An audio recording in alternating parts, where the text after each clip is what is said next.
Alright, this is it. This is my 1975 280Z. I drove to Texas and back to bring it home here to Michigan. So I'll do a quick walk around, a little bit more on the background, and then I'll get it up on stands and again show the beauty of buying cars out of Texas.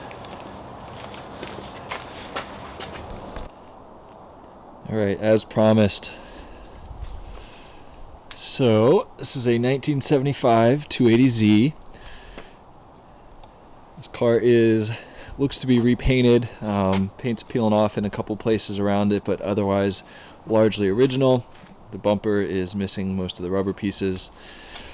This little bit of rust here on the passenger door is the only surface rust I've really found so far. The rockers are still intact. You can see bubbles in the paint here. Not a sunroof car, which is good news. Got mud flaps on the back here. Louvers. We've got our Texas plate here, last registered in 1994, so it's been off the road for quite a while. A little bit of background on the car: it did travel with a service member to Europe for a little while, and after it was back, it took a nice little ding to the rear here, so we bent up the hatch, proud through there. I don't know how much we'll see on the quarter panel here with the sun and the glare, but basically this whole trim piece is marked up from getting hit there.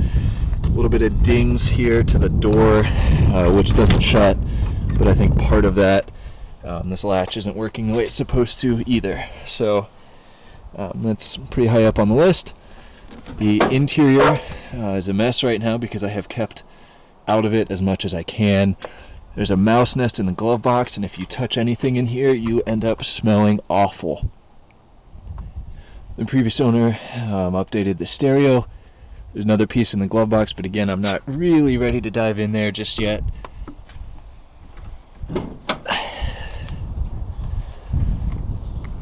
But other than that damage to this driver's side quarter, everything on the whole looks pretty good.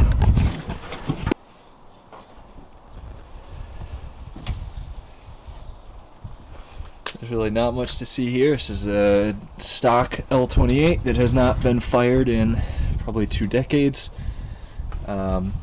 Still got our light here. It is a manual car. Everything is creaky after not being touched or moved effectively for, again, upwards of 20 years. But it's all here. Factory airbox. I'm sure this rubber boot is cracked and destroyed. All of the wiring for the injectors is looking pretty worse for the wear, so we'll see if I end up having to replace that or not. It's not adjusting very well here on the camera.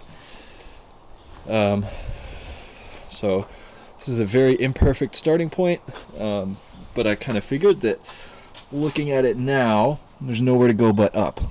If I can get this car back on the road, then I am already doing okay, and it was a great deal. So even with the ride back from Texas, this is probably better than I would have been able to do on just about any other Z car. So I'll shut this and say that again, I'm excited. I'm ready to dig in here, and I'll try and get videos going as I keep progress happening. So I'll cut here and get the car up on stands and take some pictures of the underside or a video of the underside in a minute to show how clean it looked when I was there, and again, part of the reason why I thought this was worth the drive. Hey Pete. Hi Pete. Hi buddy. Hey buddy.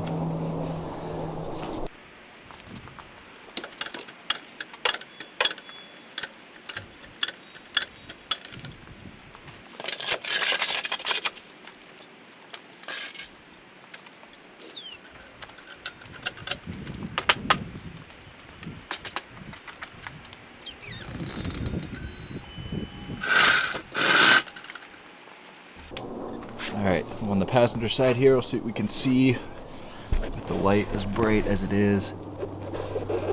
The passenger wheel well is pretty darn clean. Like I said, the fenders still here. There's a little bit of rust just starting there, but on the bottom edge here, we are very clean and solid. Actually, a little bit of flake right there. As we come up under the car here, the passenger floor looks like somebody jacked it up in the wrong spot there one time. But moving further back, we have factory frame rails. Paint, the undercoating's peeling off, but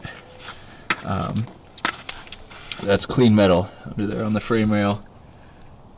Going all the way back and further towards the back here. I don't know how much you'll be able to see it. Looks like the floor is a little bit soft here, and that wouldn't surprise me, but basically everything forward on this side looks okay.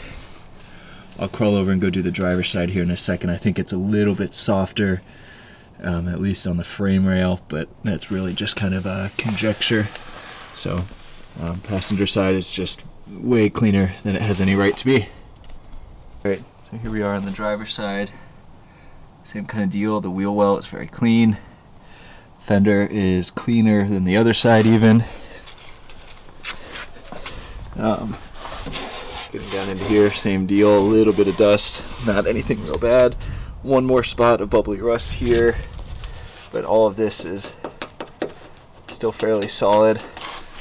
Yeah, so that's overspray right now, or just caked on mud. Coming up under here, you can see on this side the floor looks like it's not quite as clean. Same with the frame rail. I don't know why it would be so different from side to side, but this side pretty dented in, kind of for at least the first half of the length here. We've got mud dauber nests on it. The floor feels better back here, so it might just be that this front edge is a little rough.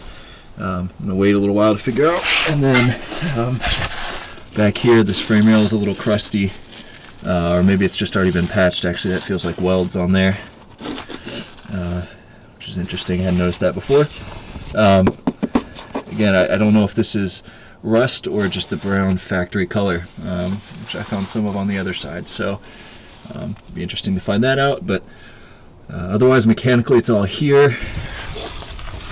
The tires in the back, I believe I was reading, yeah, here we go. So we got belted radials here, but these are old tires, so it'll be good to get these replaced. Still on the factory 14-inch wheels. If I crawl around again, let's get past the nasty quarter panel here. So one of my first jobs is going to be to drop the gas tank. It's pretty nasty. It's very smelly.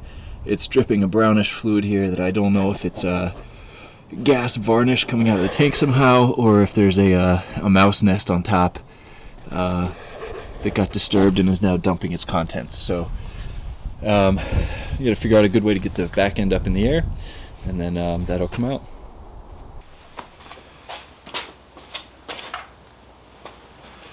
Alright, so that is the car. In short, my plans really are just to get it running and driving, and be able to kind of upgrade it from there as it cruises around. So really what I'm going to start with, and I mentioned this before, is dropping the gas tank, pulling the interior, and checking the wiring. I know there's been mice in there, so I want to make sure that if I turn the key, I don't fry anything or start a fire that I'm going to have to worry about later. So those will be the first kind of things. And then I'll probably pull the valve cover to see how rusty the cam is from sitting. If it's not, or if the top end looks good, I'll go ahead and do a compression check, a fluid flush, and again, once everything looks good, I'll drop a battery in and see if it'll crank over, pulling from just a plain old fuel tank. I've already got some new parts here, so basically everything rubber, brake lines, clutch slave, clutch master, clutch hydraulics, to go ahead and get that stuff rolling. I think it's just going to be replacing every rubber bit one piece at a time. So once it's running and driving, or once it's at least running, I'll worry about getting some of that body damage out enough to get the driver's door to shut. And once all that's in business, then I'll go ahead and fix the hatch and get that rear end looking good. So believe it or not, in the meantime, I actually have a spare set of 280Z seats that I bought for the Courier here. So the Courier's not ready to roll yet, and if I need to pull these seats over to the Datsun so that I'm not sitting in mouse P, then we'll do that in the meantime and get them back over here after a while. So otherwise, I've learned a lot of what not to do in working through a project of this scale on this car. So it'll be get it running and driving, and then pull it down for a weekend or a month or a season in the future. So I'm going to try and video everything and kind of learn and document through it, so feel free to follow along. Otherwise, thanks for stepping in. These are the coolest cars in the world. I'm just super excited to finally have one and get to work on it.